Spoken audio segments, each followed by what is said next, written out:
Hello friends, welcome to a new topic today. In this chapter we are going to learn about airway. Okay, so in the airway we have two types. One, we have intraglottic airway device and we have supraglottic airway device. So we are going to learn both of them in detail in this chapter. So in the supraglottic airway device, as the name says, this is put above the glottis, okay, and this is laryngeal mask airway.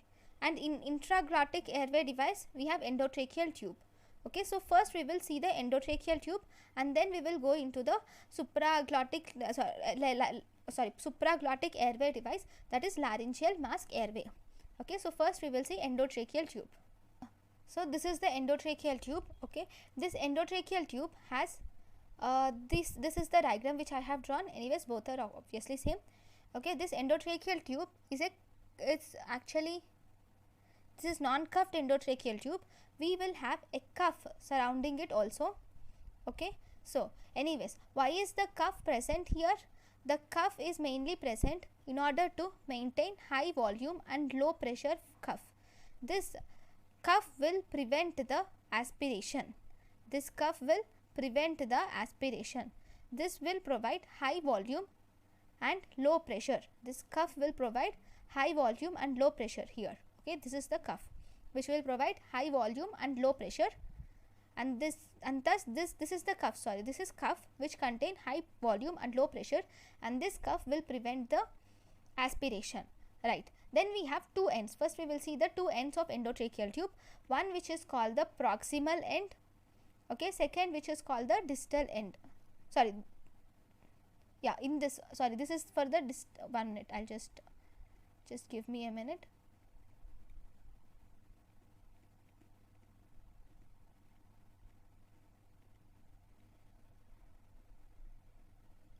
See, both these are about this end only. Okay, about the end which is inside, we have in this end you have the see here how the tube is. I'll just try to zoom it so that you will understand. I will zoom it to the maximum.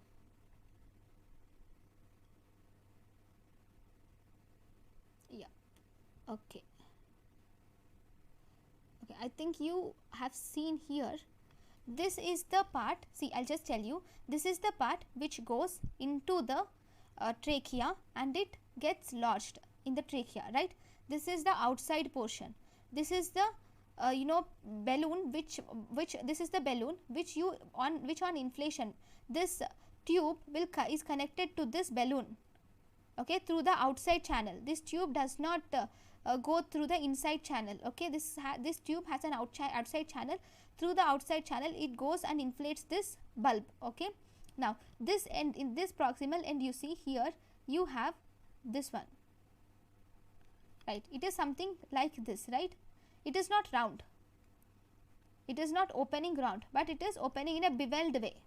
Okay, this is called as beveled end of endotracheal tube, which is seen proximally. Just distal to this beveled end there is this hole, if you remember, if you see properly, right? You are able to see this hole, right? What is this hole? This hole is called as Murphy's eye. Okay, what is this hole? What is this Murphy's eye? This is used as an alternate method of ventilation whenever this actual tube has been blocked. Just think that due to crusts or due to secretions, this actual tube has been blocked. During that time, the patient can inspire through this accessory opening which is present. Okay, that is called as Murphy's eye. Okay, you can clearly see the beveled arrangement, right? This is the beveled end of the tube and there is a small eye, that is Murphy's eye, which is seen. Okay, then if you see here, you also have just above the cuff you have black marks. See, these are the black marks which you see. Do you want me to minute? I'm really sorry. Yep, so these are the black marks which you see, right? This black mark, okay, this is the black mark which you see. This black mark will indicate that this should be present at the glottic opening. This has crossed the glottic opening. Okay, so you have black marks which are present on the endotracheal tube. So here I have drawn two black marks. There in that tube only one black mark is seen. here you can see there will be two black marks, okay, above the cuff of the tube. This black marks will tell us about the position or proper placement of the tube. If one black mark should be on the glottic opening, second black mark should be inside the glottic opening. One black mark should go above the glottic opening and second black mark should go inside the glottic opening. Okay, see in this picture you can see two glottic openings. See two black marks. This is one black mark, this is one black mark. This black mark should be below the glottic opening. This black mark should be above the glottic opening. So I think you can see the two black marks which you see here, right?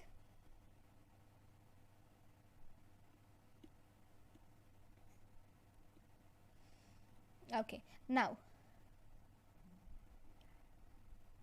so this distal end has a universal connector. You can connect it to any part. You can connect it to a gas cylinder, you can connect it to a ventilator, okay, you can connect it to any of the thing, okay. So those are important points, presence of two black marks. And one more thing, the proximal end of the tube should be positioned 3 to 4 centimeters above the carina, okay.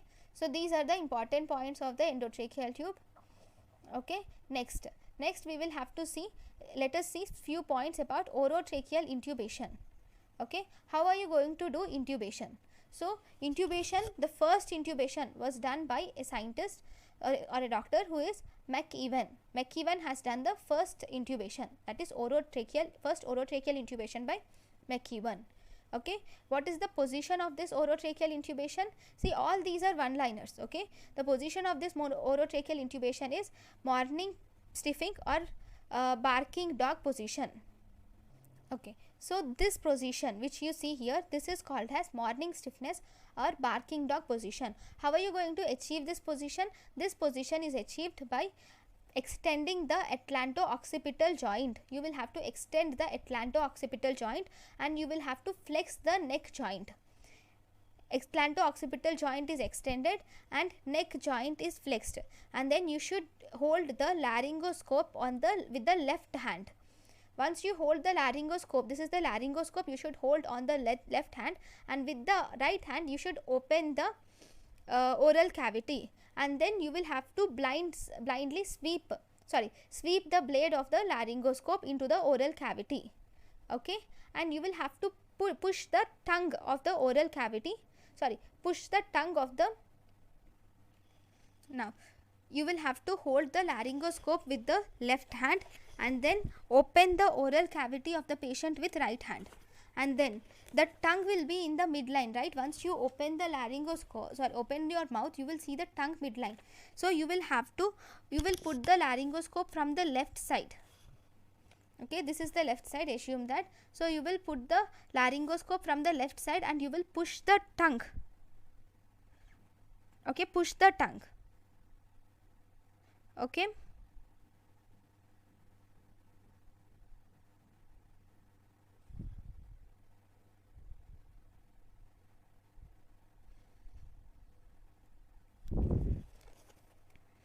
Sorry, you should put the laryngoscope from the right side and push the tongue to the left side. The tongue is pushed to the left side, okay.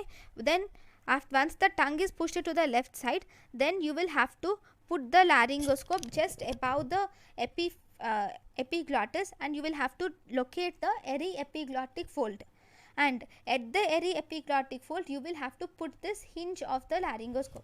So if you see here, this is the aryepiglottic fold which you are seeing. At this aryepiglottic fold you should put the hinge of the laryngoscope, okay. Then once you put the hinge of the laryngoscope at aryepiglottic fold, then you will have to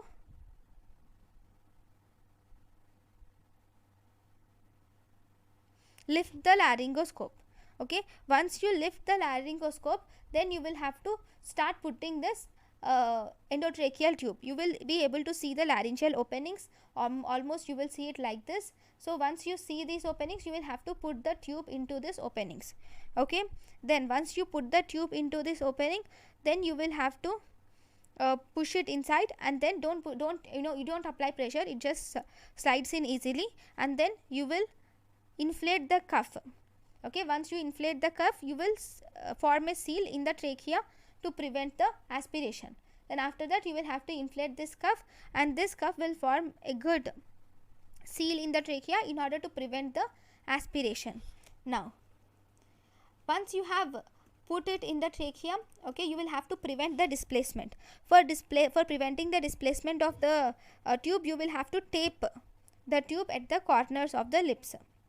Okay, then you will have to so that is the major thing that you see in this intubation.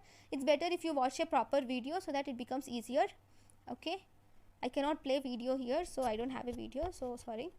So orotracheal intubation. So open the oral cavity of the patient with right hand, okay, and then sweep the blind laryngoscope blade, sweep the blade of the laryngoscope and push the tongue to the left side, the same points which I have told you, and then take the laryngoscope above the epiglottis and locate the airy epiglottic fold, and you will have to put the tip of the laryngoscope in the airy epiglottic fold and lift the laryngoscope.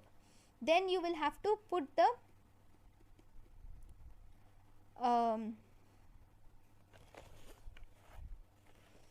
endotracheal tube. You will have to put the endotracheal tube. Then after putting the endotracheal tube, you will have to inflate the cuff. Put the endotracheal tube, then inflate the cuff to form a seal. Cuff is inflated.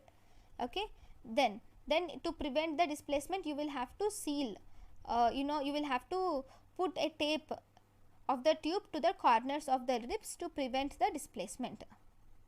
Tape the tube at corners of the lips.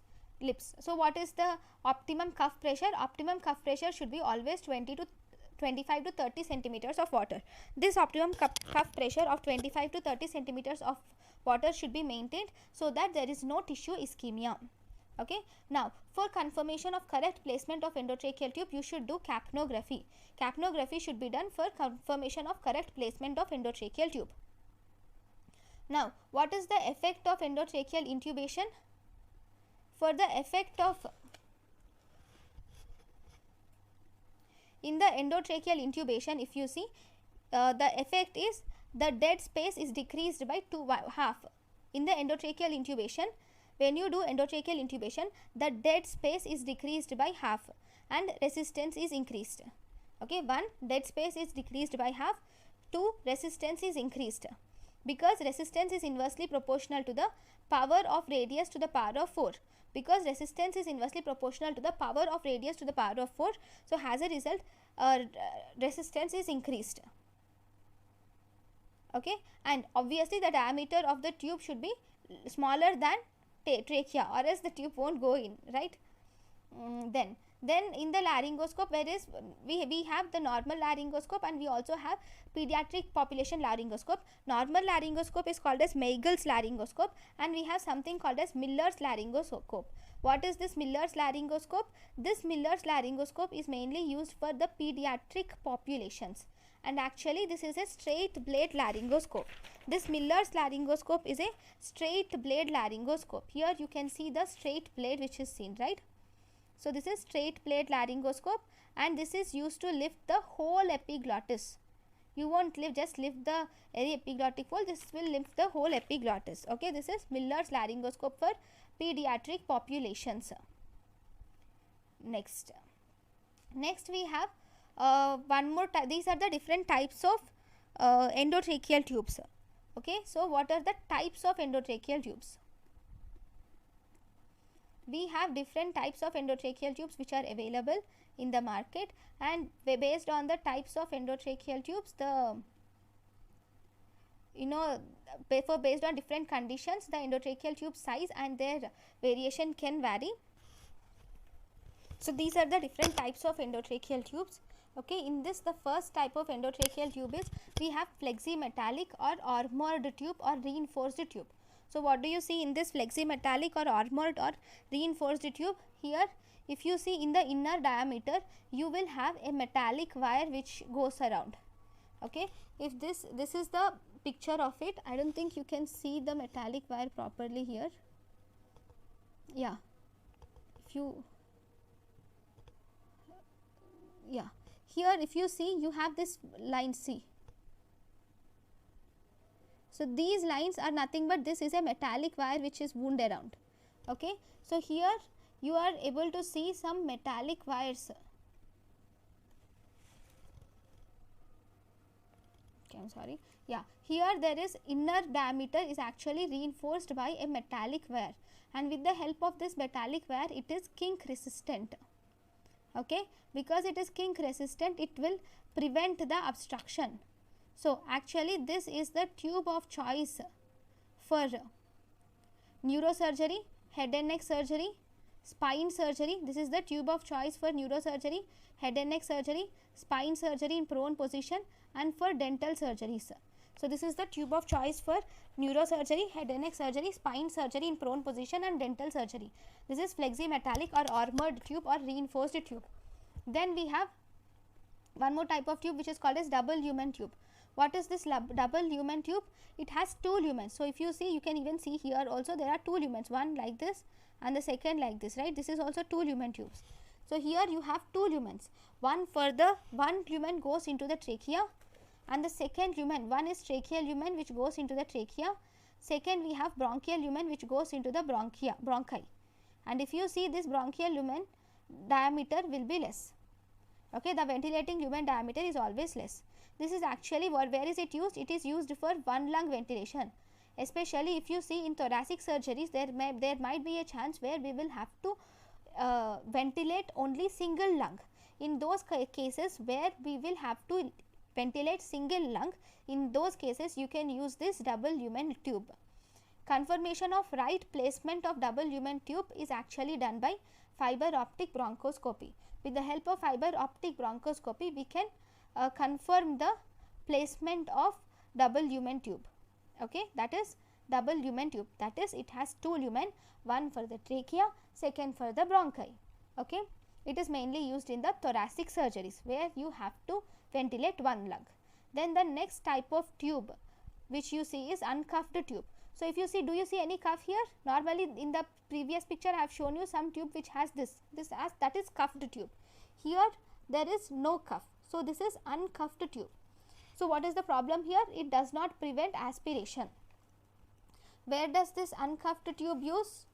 This uncuffed tube is actually used in what is it? It prevents the subglottic edema. This uncuffed tube will prevent subglottic edema. Then we have the next type of endotracheal tube which are called as right angled endotracheal tube. So if you see, these are the right angled endotracheal tube.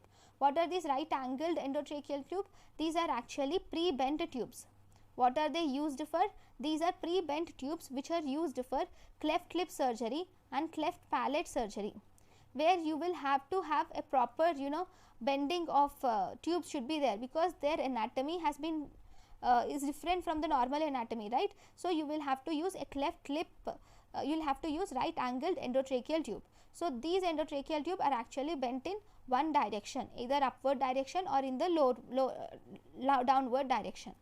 Then what are the indications of intubation? The indications of intubation include, whenever we have during general anesthesia, you will have to intubate the patient. Then if you have to secure airway for positive pressure ventilation, think that the patient has landed in hypoxia, then you will have to give him artificial ventilation. Okay, for that you will have to secure the airway for positive pressure ventilation. Then you will have to protect from aspiration also. For that you should do intubation. For pulmonary toileting, in order to suction the bronchial tubes, then you will have to do intubation. So these are the different indications of intubation. So how are you going to manage the airway? So we will see management of airway. So when a person, the approach of how you should go. If a person has come to you with hypoxia, or you should do any type of intubation. So first you will have to do pre-optimization, that is you will have to take the necessary details and everything, all the things you should do, and then you should try intubation, and then you should position the endotracheal tube, right? After that, if by any case this intubation is not done properly. If not done properly, if it has been failed, okay, if there is failure of intubation, then what should you do? You will have to remove the tube and then you will have to reposition the tube again, okay. That is plan A. But even after doing this, if there is no chance of, if it is not possible to secure the airway, then we have to use alternate airway device. That means once if intubation has been failed, then you will have to try repositioning. Even after repositioning, if the intubation has to be failed, then you will have to go to plan B. Here in this again, if it is failed, then you will have to go to plan B, where you will have to use alternate airway device. What is the alternate airway device that is used? Laryngeal mask airway is used. Very good, okay. But if this laryngeal mask airway is also failed, or if we are not able to, we did not get laryngeal mask airway, or if there is aspiration, there are complications, in such cases you will have to do a surgical securement. Example, you can do tracheostomy, okay. So this is how you have to do the airways. So first you will have to do intubation, and if there is any failure, then you will have to do repositioning. Even then, if it's not giving appropriate results, then you can use alternate airway device, that is laryngeal mask airway, which is plan B. And even after this, it's not proper, then you can do surgical securement. This is how you try in steps, okay. Then first we will see the laryngeal mask airway. As I have already told you, this laryngeal mask airway is a supraglottic airway device.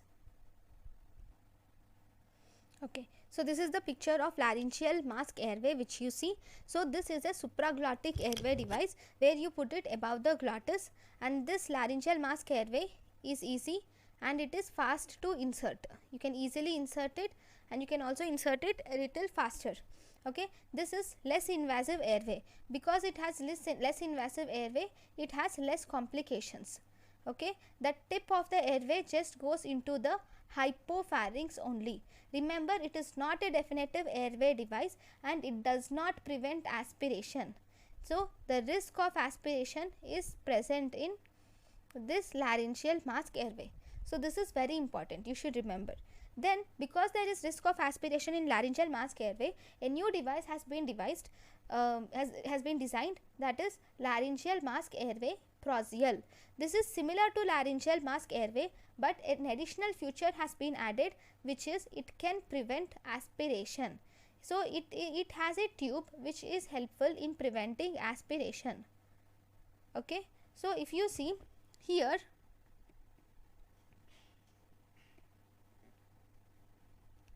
okay, here if you see, you can see there are two tubes, like there is one tube here, this is the second tube, this is the normal airway tube. Okay, this second tube is for draining the circulations and to prevent the aspiration. Okay, we also have this balloon, which is, this is the tube which is, there is a balloon inside, and this balloon can also be inflated through this tube. Okay, so this tube will prevent the aspiration. This tube with this laryngeal mask airway with two tubes is called as laryngeal mask airway Prozial. This has only one tube, you see, right? So that is the main difference. Okay, where do you use this laryngeal mask airway? It can be used in elective abnormal abdominal surgeries. In any abdominal surgeries, you can use this laryngeal mask airway. So how are you going to decide the size of the endotracheal tube? The size of the endotracheal tube is the size of the laryngeal mask airway is designed by the weight of the patient. Okay, size of the laryngeal mask airway is decided by the weight of the patient. Now, what are the disadvantages here? Even this is not a definitive airway, but remember, though it is designed to prevent aspiration, the seal is not so strong to prevent aspiration. Okay, sometimes there can be chances of aspiration. Okay, next you will have to see the size of the endotracheal tube airway. So in the size of the endotracheal tube airway, if you see, in adult male, the size is from 8 to 9 millimeters in diameter. The size of endotracheal tube in adult male, it is 8 to 9 millimeters in diameter. In adult female, it is 7 to 8 millimeters in diameter. That is for adult male and adult female. Adult female 7 to 8 millimeters in diameter. In adult male it is 8 to 9 millimeters in diameter. If the children in pediatric age group less than 6 years, you can calculate the size of endotracheal tube by the formula age plus 4 age by 4.4 age by 4 plus 4.5. Whereas in pediatric age group more than 6 years of age, you can calculate it with the formula age plus 3 plus age by 3 plus 3.5. Age by 3 plus 3.5. Then this is the chart for laryngeal mask airway with respect to body weight. See, endotracheal tube diameter is not with respect to body weight, right? But this laryngeal mask airway is with respect to body weight. So you will have to remember this. If it is in a child with body weight less than 5 kgs, then you can use size 1. For 5 to 10 kgs, you can use 1.5. For 10 to 20 kgs, you can use 2. For 20 to 30 kgs, you can use laryngeal mask airway of size 2.5. For 30 to 50 kgs, you can use laryngeal mask airway of size 3. For 50 to 70 kgs, you can use laryngeal mask airway of size 4. For more than 70 kgs, you can use laryngeal mask airway of size 5. For more than 100 kgs, you can use laryngeal mask airway of size 6. Okay. Then we will have to learn about cervical spine emergencies. See, in this, whenever there is cervical spine emergencies, you will have to first and foremost, before everything, you will have to do 2 things. One, you will have to stabilize the airway. Second, you will have to stabilize the head. Stabilization of airway and stabilize the head. You will stabilize the airway by orotracheal intubation, and you will have to stabilization of head. These 2 are main important things in emergency situation in cervical spine injury. Then if there is any elective cervical spine injury, in elective cervical spine injury, you will have to do fiber optic nasal intubation or blind nasal intubation should be done. You should do fiber optic nasal intubation or blind nasal intubation should be done for elective cervical spine injuries. Okay. Then we have laryngeal mask airway types. So I have told you some laryngeal mask airways, right? So we will see what are the types of laryngeal mask airways. Okay. So if you see, these laryngeal mask airway can be divided into 2 types. One, we have first generation laryngeal mask airway or classical laryngeal mask airway. Second, we have second generation laryngeal mask airway. Okay. So in the first generation laryngeal mask airway or classical laryngeal mask airway, in this one tube is used for ventilation. Among both the tubes, one of the tube you use it for ventilation in first generation laryngeal mask airway.